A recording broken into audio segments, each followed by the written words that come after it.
Hi, this is Lee-san.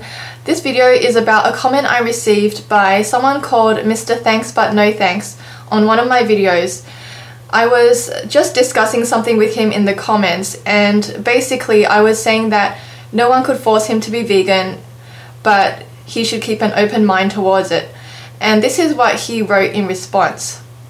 Trust me, I'm open-minded to veganism, which is why I'm not one and never will be. It's an extreme, hypersensitive, oversensitive bunch of mantras the world should do without. Some parts of it, sure, fine, but as a whole, it's a very bitter pill no one should swallow. And this is what I wrote in response. Saying that you'll never be vegan isn't keeping an open mind. I don't think it is extreme. It's doing what is practical and possible to avoid exploitation of animals. So that's a summary of what I think of his comment. But I wanted to expand on that, and I just wanted to read out the definition of a vegan. Veganism is a way of living which seeks to exclude, as far as is possible and practical, all forms of exploitation of and cruelty to animals for food, clothing, or any other purpose. It's about being practical and doing what is possible to avoid exploitation of animals. I don't see how that is extreme. No one is perfect. I know we can't always avoid cruelty with 7 billion people on this planet. We are going to be using up the Earth's resources, and maybe animals will be killed in the process, maybe insects will be killed, but you have to look at the bigger picture and see what we can do to improve quality of life for everyone on this planet. And one of the documentaries that I had watched recently is Cowspiracy, and that talks about the impact of animal agriculture on the environment. And it's not just about beef or chicken, it's also about fishing industries and also the clearing of land to make way for grass-fed animals. It's just not a sustainable option to not be vegan.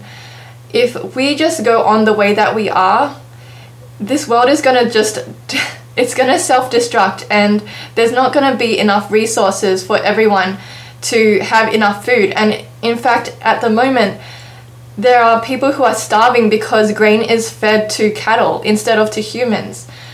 So how is being vegan extreme when not being vegan has such extreme consequences?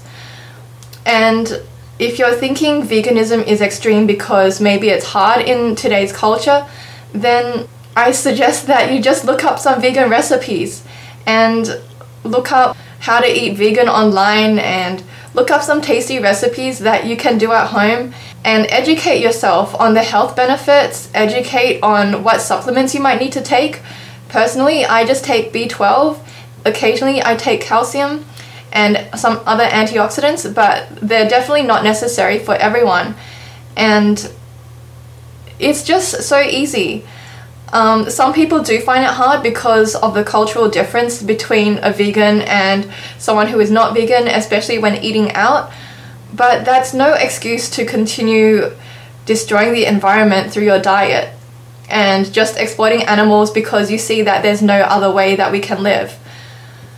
So anyway, that is my thoughts on the topic, and let me know if you have any comments or what you would say to this person who is saying that veganism is extreme and that people are oversensitive.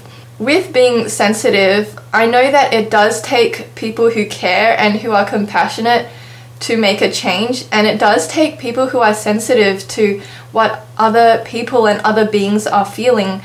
So I don't see that as a bad thing. I don't think it's being oversensitive to be a vegan, and it's not being oversensitive to show people how to be vegan or to give advice. So yeah, that comment just didn't make any sense to me. Anyway, I'll see you in my next video. Bye!